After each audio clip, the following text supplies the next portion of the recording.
નમસ્કાર. આજે વિશ્વ વિકલાંગ દિવસ છે. હું જિગ્નેશ ગોસ્વામી. મેં લગભગ ગુજરાતમાં 1995-96થી વિકલાંગો ક્ષેત્રેની કામગીરી શરૂઆત કરેલી હતી અને 2008થી હેન્ડીકેપ ઇન્ટરનેશનલની અંદર મારા ગુરુ શ્રી અર્ચના શ્રીવાસ્તવ મને વિકલાંગો ક્ષેત્રે એમને ઘણી બધી વસ્તુ શીખડાવી. અમારા જે 3 કાયદાઓ છે, નેશનલ ટ્રસ્ટ એક્ટ, 95 એક્ટ અને મેન્ટલી એક્ટ, આ ત્રણે કાયદાઓ વિશે અમને જાણતા કર્યા અને આ તાલીમ હું અલગ અલગ જગ્યાએ મેં લીધી છે. અને મેં ત્યારે 26 જિલ્લા ગુજરાતની અંદર હતા અને 26 જિલ્લાની અંદર જઈ એના તાલુકામાં જઈ અને વિકલાંગો માટે મેં બહુ ખૂબ અવેરનેસ પ્રોગ્રામો કર્યા છે. લગભગ 2008થી લઈ અને 2013-14 સુધી હું હેન્ડીકેપ ઇન્ટરનેશનલની અંદર રહી અને 26 જિલ્લાની અંદર મેં કામ કર્યું છે. મિત્રો, એક ખુશીની વાત એ છે કે હું ભલે વિકલાંગ હોય, કોણ કહે છે અમે વિકલાંગ છીએ, પાખો નથી છતાં વિહંગ છીએ, હા અમારા અસ્તિત્વની નોંધ લેતો નથી જમાનો, વરના અમે પણ મિસાલે જંગ છીએ. તો વિકલાંગ વ્યક્તિઓ જો ધારે અને એનું મનોબળ ઊંચું હોય તો એ હિમાલય પણ સર કરે છે. એવા વિકલાંગ વ્યક્તિઓ છે જ જેને હિમાલય પણ સર કર્યા છે. આજે તમે જોવો છો, તમે જો ઓલિમ્પિક, નેશનલની જે બધી રમતો હોય એની અંદર અમારા વિકલાંગોએ કેટલી બધી સિદ્ધિ મેળવી છે.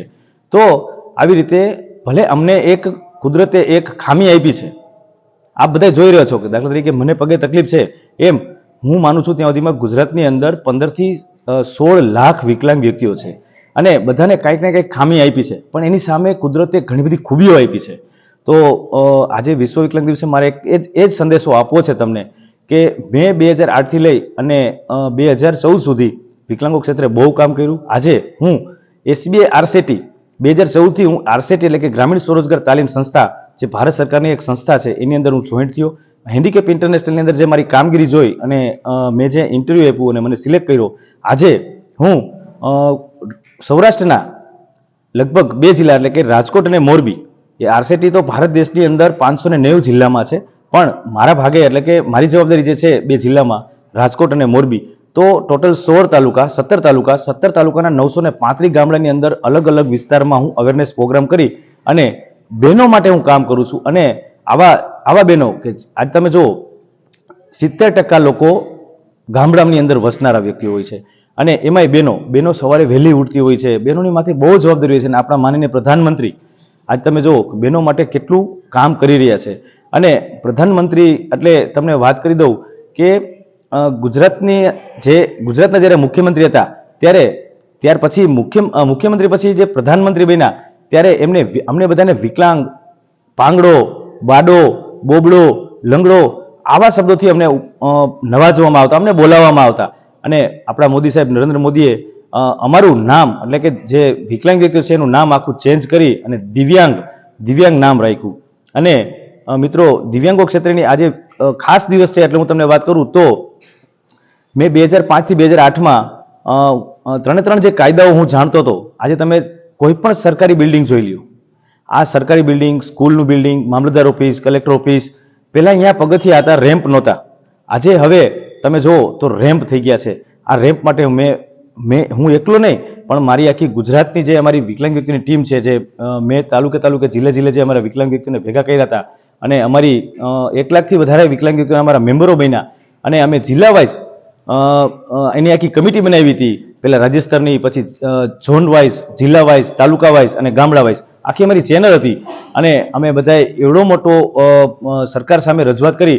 આજે કોઈ પણ બિલ્ડિંગ છે એ અવરોધ મુક્ત થયું છે. એટલે વિકલાંગ વ્યક્તિઓ એની રીતે બિલ્ડિંગની અંદર વ્હીલચેરના સહારેથી જે ચડી શકે છે. આજે મને કાંઈ એવી તકલીફ નથી, હું તો દોડી શકું છું, હાલી શકું છું, પણ અમુક વિકલાંગોને 2 પગ એટલે કે 80% વિકલાંગતા હોય તો એ વ્હીલચેર કે એની ટ્રાયસિકલ લઈને પોતે બિલ્ડિંગમાં કે કલેક્ટર ઓફિસમાં કે ડીડી ઓફિસમાં કે મામલતદાર ઓફિસમાં જઈ શકો છો, રેલવે સ્ટેશન કે બસ સ્ટેન્ડ. આજે તમે જુઓ કોઈ પણ બિલ્ડિંગ તમે જુઓ અવરોધ મુક્ત છે. તો વિકલાંગો ક્ષેત્રે પણ મેં રોજગારી માટે પણ એટલું જ કામ કર્યું છે. એવી રીતે મને એમ થયું કે આ આરસેટીની અંદર મને જે એક મોકો મળ્યો, તક મળી, મેં ઝડપી લીધી અને આજે હું બહેનો માટે એટલું કામ કરું છું.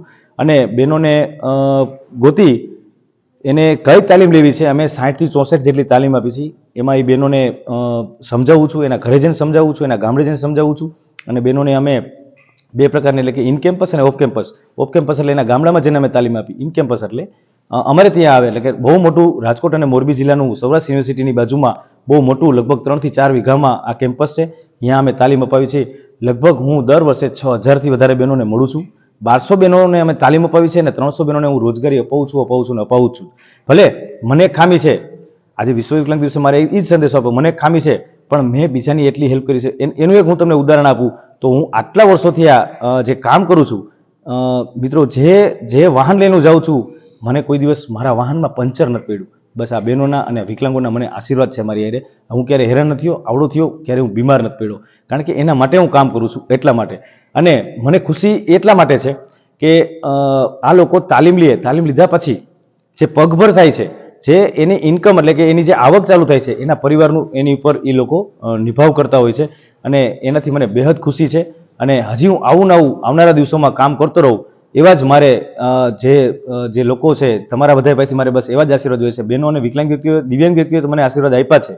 અને હું ઘણા એવોર્ડ પણ લઈ આવ્યો છું, રાષ્ટ્રપતિ એવોર્ડથી લઈને રાજ્યપાલથી એવોર્ડ લઈને મને ઘણી બધી સંસ્થાઓએ મારું સન્માન કર્યું છે.